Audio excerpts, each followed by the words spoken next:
If you tried to describe what God is like, it could be difficult or daunting. But when the people who wrote the Bible pondered the mystery of God, they consistently describe God's character in this way: compassionate and gracious, slow to anger, overflowing with loyal love and faithfulness. We're going to look at this fourth phrase, loyal love.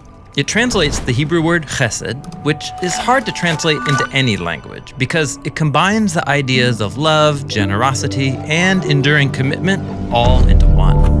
Chesed describes an act of promise-keeping loyalty that is motivated by deep personal care.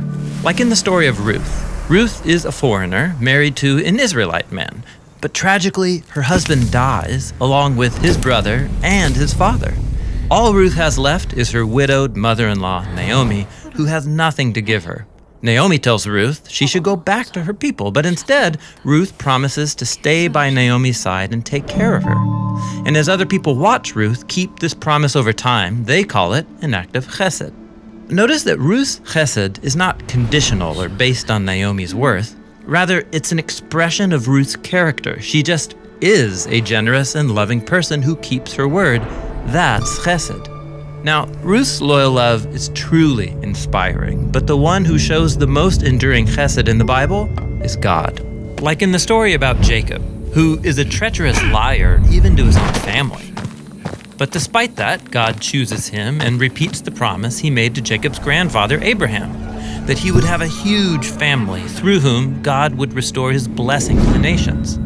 And so 20 years later, when Jacob realizes how undeserving he is, he says to God, "I'm not worthy of all the chesed you've shown me." And he's right. But God's chesed was never about Jacob's worth in the first place.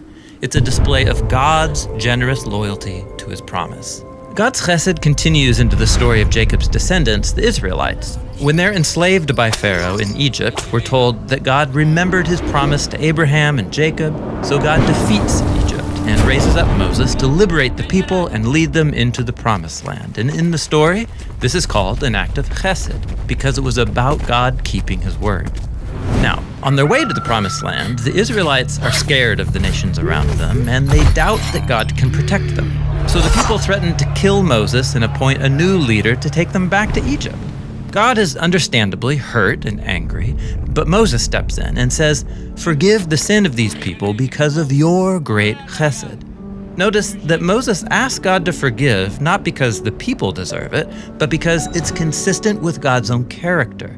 And God agrees, and he recommits himself to a people that don't want to be committed to him. In the Bible, God is loyal and loving for no other reason than it's just who God is.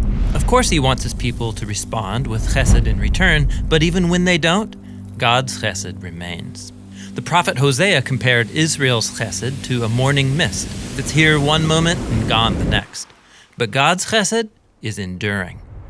Like in the celebration of Psalm 136 that opens by saying, "Give thanks to the Lord, for he is good," and then 26 times repeats, "His chesed is forever." And so, after centuries of Israel betraying their commitment to God, and after humanity's long history of violence and death, God still kept his promise in a dramatic and drastic way by becoming human and binding himself to us in the person of Jesus. And the people who followed Jesus of Nazareth said that in him they encountered the God of Israel, who is full of loyal love and faithfulness. Jesus is the ultimate loyal and loving human. And in his life, death, and resurrection, God opened up a new future for all of us and for all of creation. And God did this because it's just who God is: generous, loving, and eternally loyal to his promises. And when we experience the purity and power of God's loyal love shown through Jesus, it compels us to reimagine why and how we can show chesed back to God and to the people around us. This is what it means to say that God is overflowing with loyal